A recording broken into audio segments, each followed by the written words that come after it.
देखिए 15 दिन का चुनाव प्रचार करीब रहा और कल मतदान हो गया, संपन्न हो गया। लेकिन कार्यकर्ताओं में अभी भी जोश है। लगातार मैंने सोचा था चलो एक दिन सब आराम करेंगे क्योंकि 15 दिन की मेहनत थी, लेकिन अभी भी सुबह से लगातार बारिश भी हो रही है, लेकिन कार्यकर्ता अभी भी आ रहे, मिल रहे हैं। सब अपनी अपनी बात रख रहे, किसी को कहाँ समस्या आई, कहाँ मतदान कैसा रहा, इस तरह की चर्चा करने के लिए सब आ रहे हैं। अच्छा लग रहा है। क्या गणित बैठ रही है जीत? सब तरफ से अच्छे संकेत आ रहे हैं क्योंकि एक व्यक्ति एक बूथ की बात कर रहे हैं, अपनी अपनी बूथ की बात बताते हैं और जब कह रहे हैं कि अपने बूथ से आगे हैं, इसी तरीके से हर तरफ से संकेत है। तो हम जानते हैं कि बूथ अगर मजबूत है तो पूरी विधानसभा मजबूत है। अच्छे संकेत। क्या लगता है 2013 का चुनाव भी आपने लड़ा था, आज 30 का चुनाव लड़ा, क्या अंतर महसूस करते हैं कि हाँ वो उसको कैसे देखते हैं, आपका कैसे देखते हैं? 2013 में मैंने पार्टी से टिकट मिला था, मुझे सिंबल मिला था और सिंबल पे उस पार्टी सिंबल पे हमने चुनाव लड़ा था। उस वक्त की अलग हालात थे, अलग तरह का पार्टी का सहयोग था, संगठन का सहयोग था और निश्चित रूप से उस वक्त भी जनता ने बहुत अच्छा सहयोग और समर्थन दिया था। कुछ मतों से ही पीछे रहे थे, लेकिन इस बार का जो चुनाव है वो बिल्कुल अलग तरह का रहा क्योंकि किसी नेशनल पार्टी से सिंबल नहीं था, लेकिन ये जो 36 कौम की जनता ने अपना प्रत्याशी मुझे चुना और ये चुनाव मैंने नहीं, 36 कौम की जनता ने लड़ा और इतना आशीर्वाद और इतना स्नेह मिला और महसूस नहीं हुआ कि किसी राष्ट्रीय दल के सिंबल के बिना, किसी पार्टी के समर्थन और सहयोग के बिना इतना बड़ा चुनाव लड़ रहे हैं।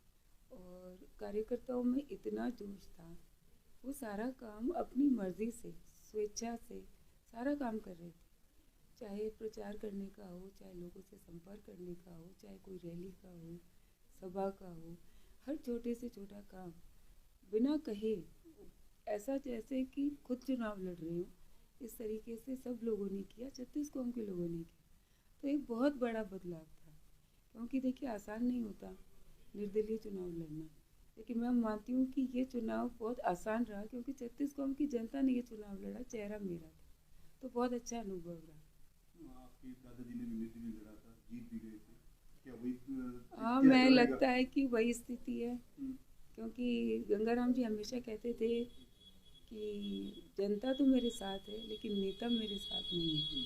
और एक वक्त था जब उन्होंने निर्दलीय चुनाव लड़ा, उस वक्त उनको पार्टी ने समर्थन ज़रूर दिया था, सिंबल नहीं मिला था और दो पत्ती पे वो चुनाव लड़े थे, भारतीय जनता पार्टी से सपोर्टेड थे वो। लेकिन इस बार निर्दलीय ही हूँ और इस बार मेरी भी वही स्थिति थी कि जनता साथ है और नेता साथ नहीं है और जो सिंबल था वो बैठ का था, तो स्थिति करीब करीब वही है और देखिए जनादेश है क्या तय करते हैं।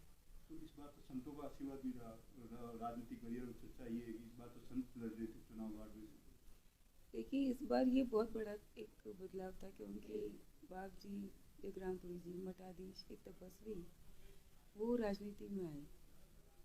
वो खुद उनको चुनाव का ऑफर दिया गया लेकिन उन्होंने मना किया कि मुझे राजनीति में नहीं आना, लेकिन फिर भी उन्हें राजनीति में आना पड़ा क्योंकि वो अपनी इस बहन का या बेटी का, उन्होंने एक माना कि इसके साथ अन्याय हुआ है और वो राजनीति में आए।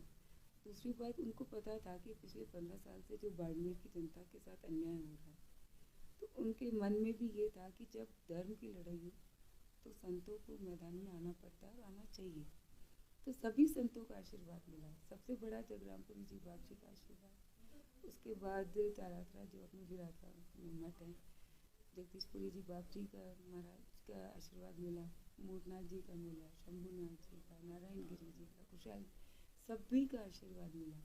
तो मैं मानती हूँ कि ये जो चुनाव है ये 36 कौम की जनता ने लड़ा और ये न्याय और अन्याय की, धर्म और अधर्म की लड़ाई थी, इसीलिए संत लोग सभी मैदान में आए और मैं मानती हूँ कि एक ईश्वरीय शक्ति काम कर रही है, संतों का आशीर्वाद कर रहा है।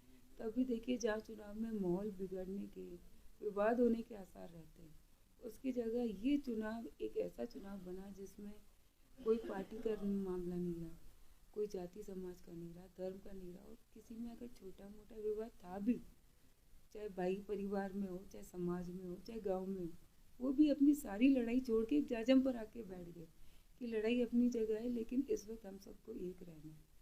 मैं मानती हूँ ये संतों का आशीर्वाद है कि सब एक जाजम पर आके बैठे, ये ईश्वरीय शक्ति है। तो ये चुनाव तो एक अलग तरह का चुनाव है और ऐतिहासिक चुनाव है। ऐसा कभी चुनाव देखा है या फिर आपने? मैंने देखा तो छोड़िए, मैंने तो कभी सुना भी नहीं कि ऐसा कभी हुआ हो। मैंने कईयों से पूछा, बहुत बुजुर्ग है, उनसे पूछा कि आपने तो मुझसे ज़्यादा जीवन लिया है, कई ज़्यादा चुनाव देखे। उन्होंने भी यही कहा कि हमने ऐसा चुनाव नहीं देखा।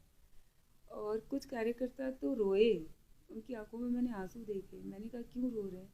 उन्होंने कहा कि महिलाओं का इतना समर्थन मिल रहा है, हम सोच भी नहीं सकते थे कि माताएं बहनें इस तरीके से मतलब चला के घर से निकलेंगे और कहेंगे पहले हमें ज़बरदस्ती लाना पड़ता था वोट देने के लिए, इस बार वो खुद कह रही है कि नहीं हमें वोट देना। बच्चों को आप देखिए, छोटे छोटे बच्चे हैं जिनका वोट नहीं लगता, 6-6, 7-7, 8-8 साल के बच्चे हैं, वो जहाँ चले जाएंगे प्रियंका चौधरी जिंदाबाद। मुझे फ़ोन करके पूछते आप जीत गए क्या? तो ये मतलब इस तरह का चुनाव मैंने तो नहीं देखा कभी, आज तक दिन तक नहीं देखा।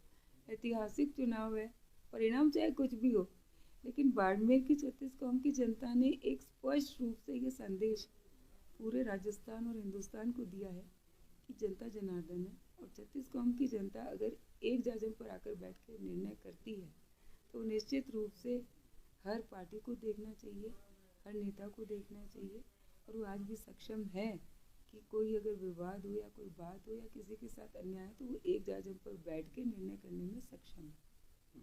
36 कौम की जनता मायरा भर रही है? बिल्कुल भर रही है। जब वोट दे के लोग आए मुझे कह रहे भाई जी मायरा भर दिया आपका, हमने मायरा भर दिया। मायरा भरा है निश्चित रूप से, मैं ऋणी हूँ।